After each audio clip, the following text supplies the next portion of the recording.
సరే సీనయ్య, నేను మీ మామయ్య ఆశీర్వాదం తీసుకోవాలి. వెళ్ళొస్తాను. అతే మామయ్య దగ్గరగా ఇప్పుడా? ఈ పరిస్థితుల్లోనా?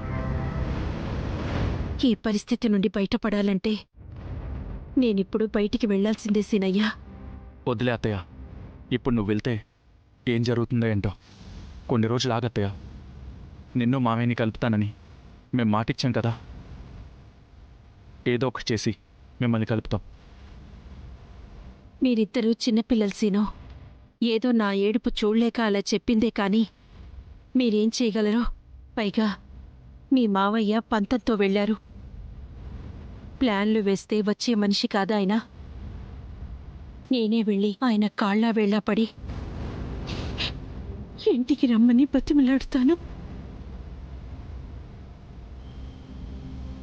అత్తయ్య, సరే అత్తయ్య, నేను కూడా వస్తాను. పద.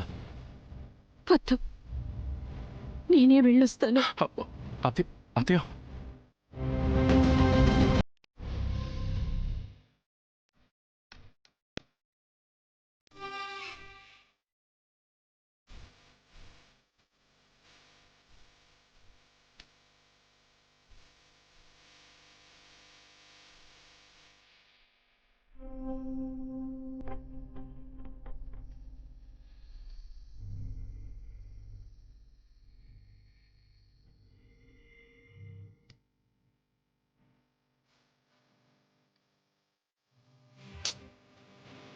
ప్రతి సంవత్సరం ఏరువాక అంటే కన్నుల పండుగలా ఉండేది. ఈ సంవత్సరం అంటే ఎలా తగలబడింది? ఇదంతా ఆవిడగారి పుణ్యమే.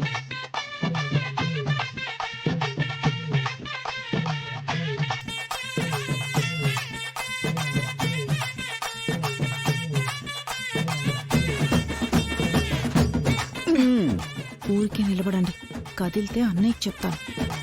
ఏమే, ఆ నిలబడేదేదో ఇక్కడెందుకే నిలబడ్డాం? అలా చెట్టు కిందకి నిలబడతానే. అక్కడ అన్నయ్య ఎండలో కష్టపడుతుంటే మీరెళ్ళి చెట్టు నీడ నిలబడతారా? ఓసేయ్, మీ అన్నయ్య పౌరుషానికి పోయి ఇల్లు వదిలితే గొల్లు మంటుంది నేనే. షూ! ఆస్తి వద్దని ఒట్టి చేతులతో బయటకొస్తే పస్తులుంటుంది నేనే. హీరో విలను గొడవపడి కమిడియన్ నేర్పించినట్టు ఆ అజ్జితో గొడవపడి మీ అన్నయ్య నా పొట్ట కొడుతున్నాడే. షూ! ఏమే, పాతిట్లో ఉన్నప్పుడు 3 ముక్కలు 6 పెగ్గలతో వెలిగిపోయిన నా బతుకు ఇప్పుడు వేలవేలబోతుంది. ఈ బాధ చాలదా నాకు? ఈ పని కూడా కావాలా?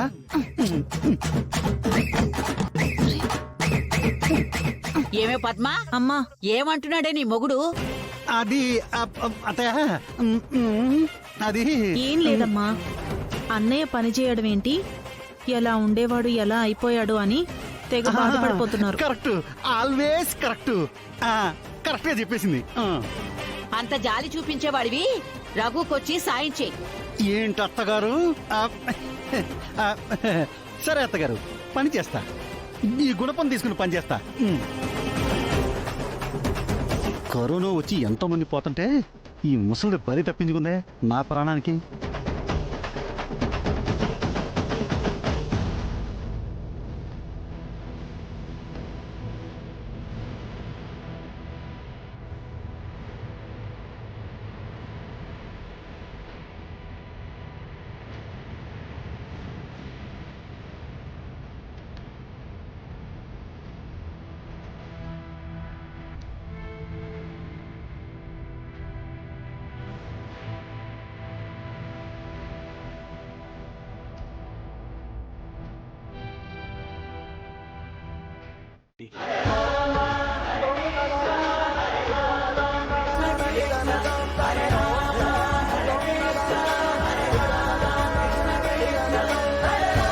నేను బ్రతికుండగా ఇంటి గడప తొక్కను.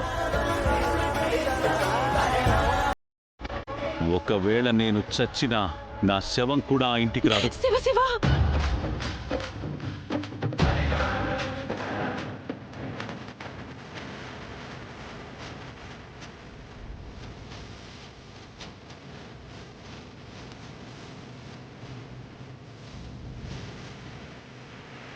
ఏంటండి ఆ మాటలు?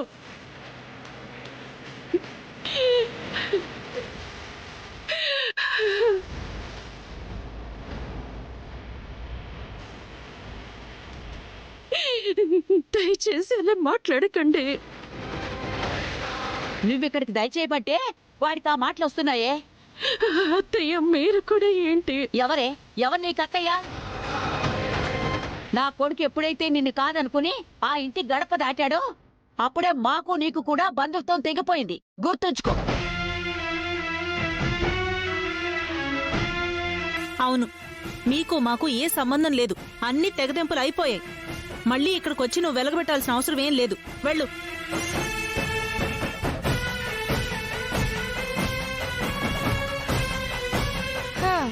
ఏ మాటకి ఆ మాటే చెప్పుకోవాలి పద్మావదిన. జానకి అక్కలాగా పూజలు వ్రతాలు తెలియవు, నోములు మంత్రాలు రావు అని బాధపడేదాన్ని. కానీ ఇప్పుడు నేను గర్వపడుతున్నాను వదినా. ఎందుకంటే అవేవీ రాకపోయినా నేను నా భర్త వెంటే ఉన్నా. అవన్నీ తెలిసిన ఆవిడ భర్తను వదిలేసి ఆ ఇంటినే పట్టుకుని ఉండిపోయింది కదా.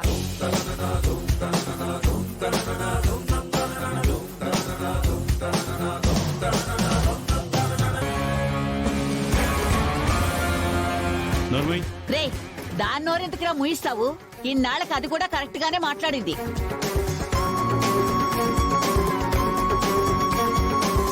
ఏ భార్యకైనా భర్త కష్ట సుఖాల్లో పాలు పంచుకుంటేనే పుణ్యం కలుగుతుంది గాని భర్తని ఇంట్లో నుంచి గెంటేసి పూజలు నోములు పెట్టుకుంటే పుణ్యం రాదు, పాపం అంటుకుంటుంది. పోవే, పో ఇక్కడి నుంచి. అలా అనకండి అత్తయ్య. మీకు కూడా నా పైన కోపం ఉంటే కొట్టండి, తిట్టండి. కానీ ఈ గొడవని మరింత పెద్దది చేయకండి.